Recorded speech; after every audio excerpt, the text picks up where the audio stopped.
ಎಷ್ಟು ಸಲ ಹೇಳ್ತೀನಿ ಒಬ್ಬೊಬ್ಬಳೇ ಹಾಗೆ ದೂರ ಹೋಗಬೇಡ ಅಂತ. ಹಾಗೇನಾದರೂ ಎಲ್ಲೋ ಹೋಗ್ಬೇಕಂದ್ರೆ ಒಂದು ಫೋನ್ ಮಾಡೋದು ನಾನು ಬರಲ್ವಾ? ಒಂದು ಕ್ಷಣದಲ್ಲಿ ಏನೆಲ್ಲ ಆಗೋಯ್ತು.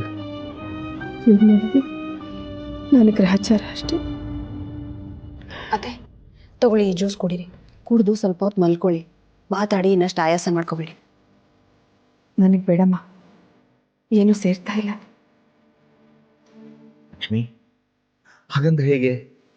ಒಂದು ಸ್ವಲ್ಪನಾದ್ರೂ ಕುಡಿ. ಏನೋ ದೇಹಕ್ಕೆ ಸೇರಲಿಲ್ಲ ಅಂದರೆ ಶಕ್ತಿ ಹೇಗೆ ಬರುತ್ತೆ? ಡಾಕ್ಟರ್ ಹೇಳಿದ್ ಮರ್ತ್ಬಿಟ್ಯಾ? ತಗೋ. ಬೇಡ, ನನಗೆ ದೇಹದ ಶಕ್ತಿಗಿಂತ ಮನಸ್ಸಿನ ಶಕ್ತಿ ಬೇಕಾಗಿದೆ. ಅಲ್ಲಿ ಹೋದ್ಮೇಲೆ ಯಾಕೋ ನಾನು ಒಬ್ಬಂಟಿ ಅಂತ ಅನಿಸ್ಬಿಟ್ಟಿದೆ. ಹೀಗೆ ಇದ್ರೆ ಶಾಶ್ವತವಾಗಿ ಎಲ್ಲಿ ನಿಮ್ಮಿಂದ ನಾನು ದೂರ ಆಗ್ಬಿಡ್ತೀನೋ ಅನಿಸ್ತಿದೆ. ಲಕ್ಷ್ಮಿ, ಏನಂತ ಮಾತಾಡ್ತೀಯ? ಅತ್ತೆ, ನಿಮಗಷ್ಟೇ ಅಲ್ಲ ಅತ್ತೆ, ನನಗೂ ಹಾಗೆ ಅನ್ಸಕ್ಕೆ ಶುರುವಾಗಿದೆ.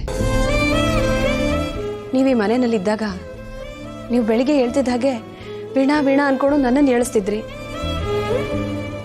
ನಾನು ನಿಮ್ಮ ಹಿಂದೆನೇ ಓಡಾಡ್ಕೊಂಡು ಅತ್ತೆ ಅದು ಮಾಡ್ಲಾ, ಅತ್ತೆ ಇದು ಮಾಡ್ಲಾ, ಅತ್ತೆ ಆ ಅಡುಗೆ ಮಾಡ್ಲಾ, ಅತ್ತೆ ಈ ಅಡುಗೆ ಮಾಡ್ಲಾ ಅಂದ್ಕೊಂಡು ಎಷ್ಟು ಆರಾಮಾಗಿದ್ದೆ ಅತ್ತೆ. ನಿಜ ಹೇಳ್ತೀನಿ ಅತ್ತೆ, ನಾನು ಈ ಮನೆಗೆ ಬಂದಾಗಿಂದ ನಮ್ಮಮ್ಮನ ನಾನು ಒಂದು ದಿವಸನೂ ಮಿಸ್ ಮಾಡ್ಕೊಳ್ಳಿಲ್ಲ.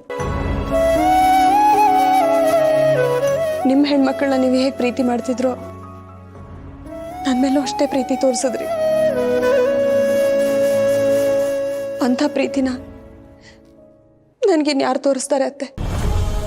ವೀಣಾ, ನಮಗೂ ಎಲ್ಲರ ಜೊತೆ ಖುಷಿಯಾಗಿರ್ಬೇಕು ಅಂತಾನೆ ಆಸೆನಮ್ಮ.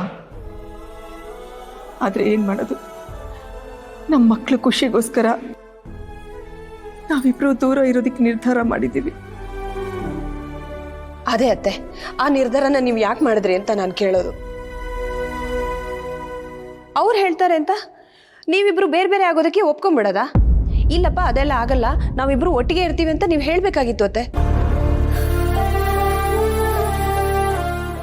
ನಿಮ್ಮಿಬ್ರನ್ನ ದೂರ ಮಾಡಿಬಿಟ್ಟು ಅವರೇನೋ ಖುಷಿಯಾಗಿದ್ದಾರೆ. ಆದ್ರೆ